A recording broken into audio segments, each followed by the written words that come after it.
이 중요한 주제를 가지고 사계의 최고 전문가들을 이렇게 모시고서 함께 토론하게 되어서 개인적으로 아주 명예롭게 생각합니다. 특히 제가 평소부터 존경하는 송대성 박사님, 또 우리나라 이 북한학 쪽에서 최고 전문가이신 남성욱 교수님, 또 이런 표현이 좀 어떨지 모르겠습니다만 지금 전통적인 보수 언론들이 전부 좀 이상한 방향으로 이렇게 가고 있는 과정에서도 꿋꿋하게 지조를 지키시면서 그 맹피를 휘두르고 계시는 우리 이정훈 기자님, 이렇게 함께 토론을 하게 됐습니다. 특히 이정훈 기자님은 제가 오래전서부터 이렇게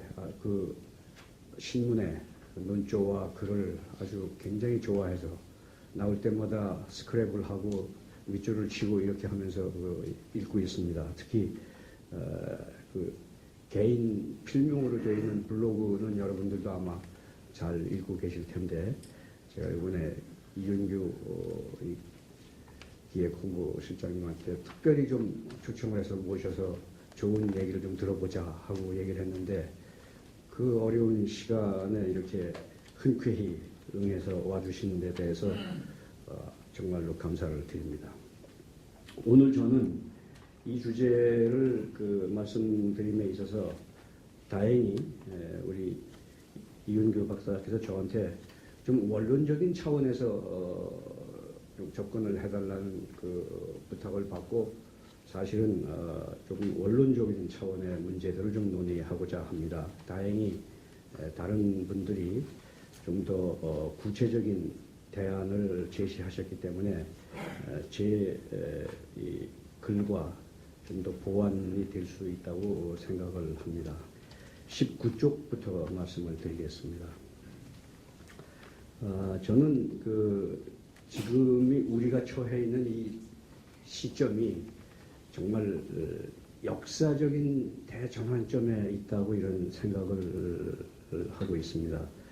그래서 그 첫 번째 파라그래프에도 있는 말입니다만은, 훗날 우리 후손들이 우리들을 보고 있을 때 그들이 역사의 방관자가 아니고 역사의 주역으로서 민족 재통합을 이뤄냈다는 평가를 할 수도 있고, 반대로 그들은 역사의 주역이었음에도 불구하고 마치 역사의 방관자처럼 시대를 낭비해버렸다, 그런 평가를 할 수도 있다.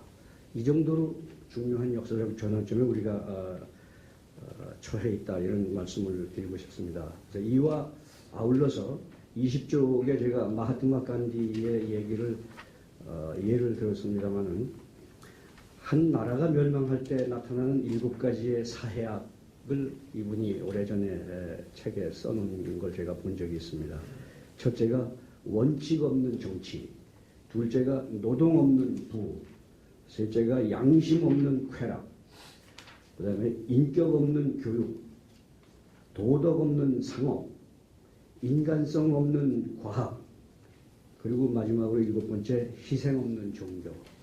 이게 지금 우리가 처해 있는 사회상과 이걸 비교해 봤을 때, 이게 사실 저는 등골이 좀 서늘해지는 그런 지적이라고 생각을 합니다. 이런 경종을 마음에 새기면서 저는 5가지의 이 원론적인 대책을 한번 제시를 해봤습니다. 그 첫 번째가 자유민주주의의 우월성과 필연성을 더 확산시켜야 된다. 사실 여기 그래도 제가 썼습니다만은, 이런 얘기를 하게 되는 그 자체가 참 딱하고 자괴감이 드는 것도 사실입니다. 우리가 벌써 이 자유민주주의 체제를 가지고 대한민국을 건국한 지가 70년이 돼 가는데, 지금에 와서도 아직도 이걸 강조해야 된다고 하는 사실이 정말 자괴감이 듭니다. 그럼에도 불구하고 이 대한민국을 남쪽 국민 모두가 확신하고 애착을 느끼는 국가, 사실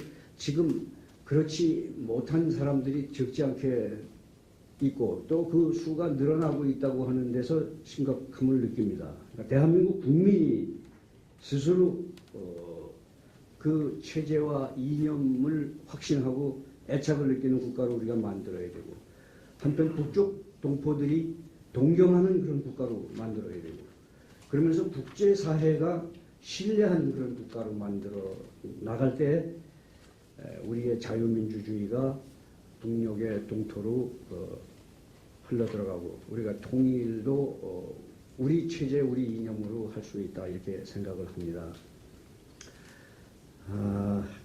21쪽입니다.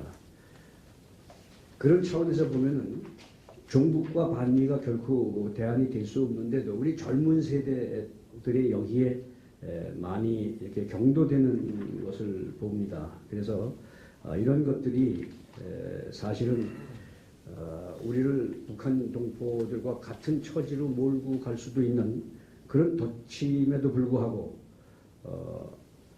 이걸 제대로 깨닫지 못하고 있단 말이죠.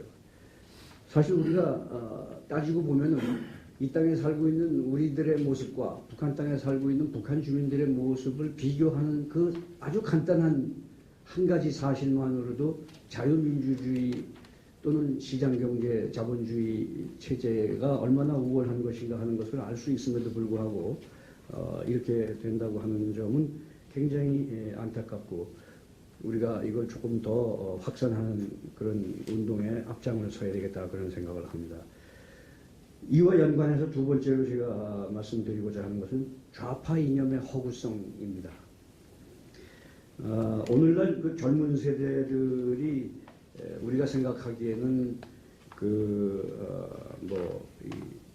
취업난을 포함해서 이런 경제 문제 또는 사회 문제, 여기에 지나치게 매몰되어서 사실은 안보 문제나 이념 문제를 좀 도외시하는 것이 아니냐, 이런 생각을 할 수 있습니다.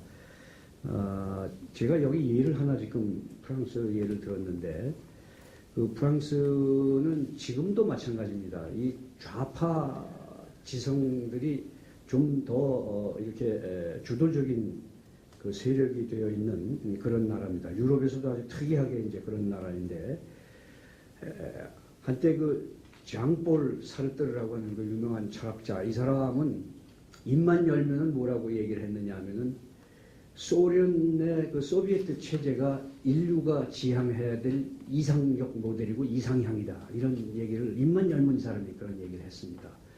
심지어는 뭐 스탈린, 크루시초프 이런 사람들이 이분을 여러 차례 초청을 해서 아주 국빈 대접을 이렇게 하기도 했었습니다만은, 이 사람은 그 고등사범학교 그 동창생인 그 레몽 아롱은 아주 또 우파적인 그 지성인인데, 물론 소수파의 대표이긴 했습니다만은, 이 사람이 그 장폴 사르트르를 포함한 좌파 지성계를 향해서 아주 유명한 일가를 남긴 게 있습니다.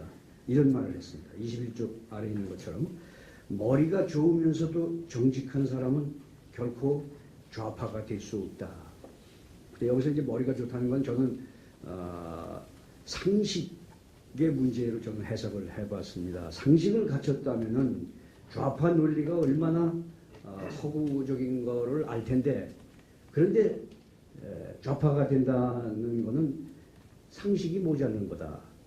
그런데 상식을 갖추고서도 좌파로 기울었다면 그 유일한 이유는 정직하지 못해서 그렇다. 어떤 다른 정직하지 못한 의도가 있기 때문에 그렇다는 거죠. 그래서 이것이 지금 우리 사회에 경종을 울려줄 수 있는 좋은 말이라고 생각해서 이걸 조금 더 퍼뜨려 주기를 바라는 마음으로 이 얘기를 여기다 좀 썼습니다. 사실 프랑스 같은 나라를 포함해서 유럽에서 이런 좌파 지성인들이 득세를 하게 되는 가장 중요한 이유는 그 나라들이 자유민주주의와 시장경제라고 하는 그 확고한 틀 안에서 그런 활동이 이루어진다는 전제가 있기 때문에 가능한 거죠. 또 그러한 나라들이 북한과 같은 그런 주적이 없기 때문에 또 그것이 또 가능하기도 합니다. 그러나 우리는 바로 그 두 가지가 전제가 없기 때문에 이에 동조하는 종북 좌파 활동은 이건 따라서 반역의 다름이 아니다. 그래서 제가 22쪽에 거기 마지막에 써놓은 것처럼 저는 공무원을 채용할 때 이 문제를 좀 면접 과정에서 좀 해야 된다고 생각합니다. 이렇게 물어야 됩니다. 당신은 대한민국의 헌법적 가치인 자유민주주의와 시장경제 자본주의를 신봉하느냐? 그 다음에 그 가치에 정면으로 반역하는 종북 좌파를 결단코 배척하느냐? 이 문제를 저는 분명히 따지고 이걸 중요한 기준으로 삼아야 된다 이렇게 주장을 합니다. 이럼에도 불구하고 전공로 같은 것들이 생겨나고 있어서 얼마나 정말 안타까운 일인지 모르겠습니다. 그 다음 세 번째는 국권한 안보 태세의 확 문제입니다. 사실 이것은 뭐 제가 구체적으로 더 얘기를 하지는 않겠습니다만은 여기에 제가 예를 들은 것처럼 23쪽 중간쯤에 자주국방을 우리 많은 사람들이 자력국방으로 오해하는 경우가 많습니다. 그러나 사실 자주국방이라고 하는 것은 자력국방에다가 동맹 세력의 힘을 보태는 게 그게 자주국방이라고 하는 거. 그래서 이 문제를 조금 더 우리가 좀 정확하게 파악할 필요가 있고, 그 다음에 제가 국방개혁법을 좀 예를 좀 들어봤습니다. 저쪽에 앉아 계시는 우리 선배 예비역 장병님들이 더 잘 아시는 문제입니다만은 지금 이 국방개혁법이 너무 문제가 저는 크다고 봐서 정말 새 정부는 이걸 제로 베이스에서 다시 저는 접근해야 된다고 강조를 합니다. 이것이 처음 시작된 것이 노무현 정부 당시에 전제를 깔고 한 겁니다. 북한 위협은 앞으로 감소할 것이다. 또 병력 자원은 감소된다. 근데 이게 한 가지는 맞고 한 가지는 틀렸습니다. 병력 자원이 감소되는 것은 인구 문제 때문에 이건 분명한 문제죠. 그러나 북한 위협이 감소될 것이다 하는 그 전제는 사실은 이건 희망사항이었지 어떤 각 객관적이고 과학적인 근거를 가지고 한 얘기는 아닙니다. 그러니까 그때 내세운 게 작지만 강한 첨단 기술군. 말은 참 그럴듯합니다. 이걸 위해서 7.2%씩 매년 국방 예산을 올려주겠다. 그래놓고 사실은 그 다음에는 공연불이 돼버리고 말았죠. 이명박 정부에서 이 문제가 돌출이 되니까 이걸 10년 미뤄보자. 2030으로 이제 2020을 바꿨는데 그럼에도 불구하고 결국 문제는 돈이죠. 돈이 제대로 확보가 안 된 겁니다. 이건 박근혜 정부에서도 역시 마찬가지였습니다. 그래서 제대로 첨단 기술군은 만들지 못하고 병력만 부질없이 계속해서 줄어들어서 사실은 제가 24쪽에 써놓은 것처럼 질은 향상되지 않고 양만 쪼그라든 초라한 국군의 모습이 눈앞에 펼쳐지고 있는 걸 우리가 그냥 손 놓고 바라보고 있는 그런 형국입니다. 이렇게 되면 북한군과 우리 군의 규모 대비가 2.5대 1입니다. 사실 이건 지상군에만 해당되는 것이 아니고 전쟁사를 전공한 제 입장에서 봤을 때 인류 역사에서 과거도 그렇고 지금도 그렇고 미래에도 그렇고 숫자의 우위를 극복하는 데는 일정한 한계가 있다 저는 그렇게 생각을 합니다. 이건 앞으로도 변하지 않을 것입니다. 근데 2.5대 1이라 그러면은 적정 방위력이라고 절대 할 수가 없습니다. 더군다나 북한 급변 사태가 터졌을 때 우리가 북한을 접수하고 북한군을 통합하고 이런 과정을 치러야 된다면은 이건 얘기가 안 됩니다. 독일의 경우에는 서독군이 오히려 동독군의 2배였습니다. 그럼에도 불구하고 그 군사통합 과정이 얼마나 지난하고 험난했느냐 하는 것이 역사적 사례인데 오히려 반대로 2.5대 1로 취약하다면 이건 절대로 감내할 수 없는 수준이기 때문에 이건 제로 베이스에서 다시 검토를 해야 된다 하는 것이 제 주장입니다. 그 외에 뭐 자세한 통계를 여기가 제가 일부러 안 넣습니다. 뭐 나중에 보안 문제가 될까봐. 그래서 그건 참고를 하시기 바라고. 국방비도 적어도 GDP의 3% 수준은 계속 유지를 해야 된다고 하는 주장을 합니다. 그리고 새로운 통수권자는 반드시 이 얘기를 국민들에게 해야 됩니다. 이 복무기간 감축 문제, 모병제 문제, 이런 문제들을 망라해서 대한민국이 정말로 안보적인 차원에서 반석의 위치에 있으려면은 우리 국민 모두가 어떤 노력과 희생, 이 땀과 눈물을 필요로 하는지를 진솔하게 이 공약 단계에서부터 주장하는 그런 후보를 우리가 뽑아야 됩니다. 또 그렇게 하는 후보가 나오기를 저는 바라고요. 그 다음에 네 번째가 이제 역사교육 문제. 아까 송재성 선배님께서도 좀 말씀을 하셨습니다만은 전국에 5,566개 학교가 있다는 걸 저는 이번에 처음 알았습니다. 그런데 문명고 학교만 이걸 택했는데 문매를 맡고 있습니다, 여러분. 이게 제가 보기에 기네스북에 나오를 만한 이런 기이한 현상입니다. 그리고 더 기가 막힌 거는 국정교과서를 그렇게 잘 만들어 놓고 이걸 포기하고 물러난 그 교육부를 포함한 정부 당국의 무능과 무책임, 이거 저는 역사의 수치로 기록될 거다 이렇게 얘기를 합니다. 역사 교육이 왜 중요하냐 하는 것을 굳이 제가 뭐 더 강조를 하지는 않겠습니다. 지금 좌파들이 왜곡시켜놓은 우리 현대사 문제를 보면은 전교조 교사들 일부는 뭐라고까지 얘기를 하냐면 대한민국은 태어나지 말았어야 될 나라라고 얘기해요. 왜 그런 나라에 자기는 살고 있고 왜 그런 나라에서 세금으로 자기는 자기 가족을 부양하고 있습니까?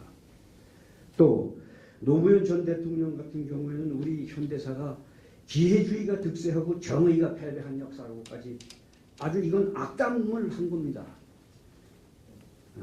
이런 정도로 왜곡이 되어 있는데 이걸 젊은 세대들에게 가르쳐서 이 세대들이 대한민국에 대해서 어떤 자긍심과 자부심을 갖겠습니까?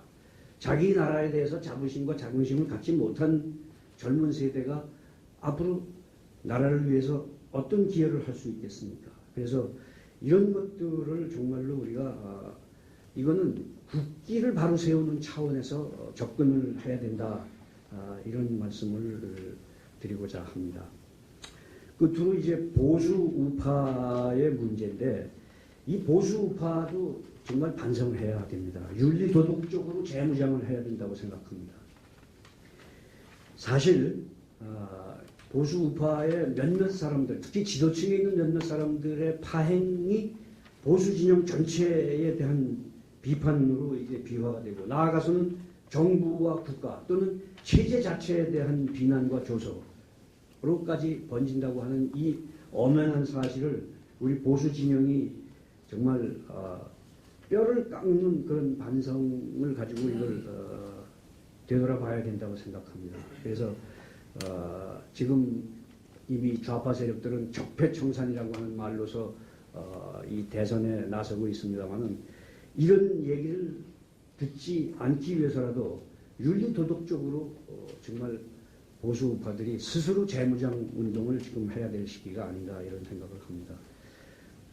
말씀을 좀 드리면은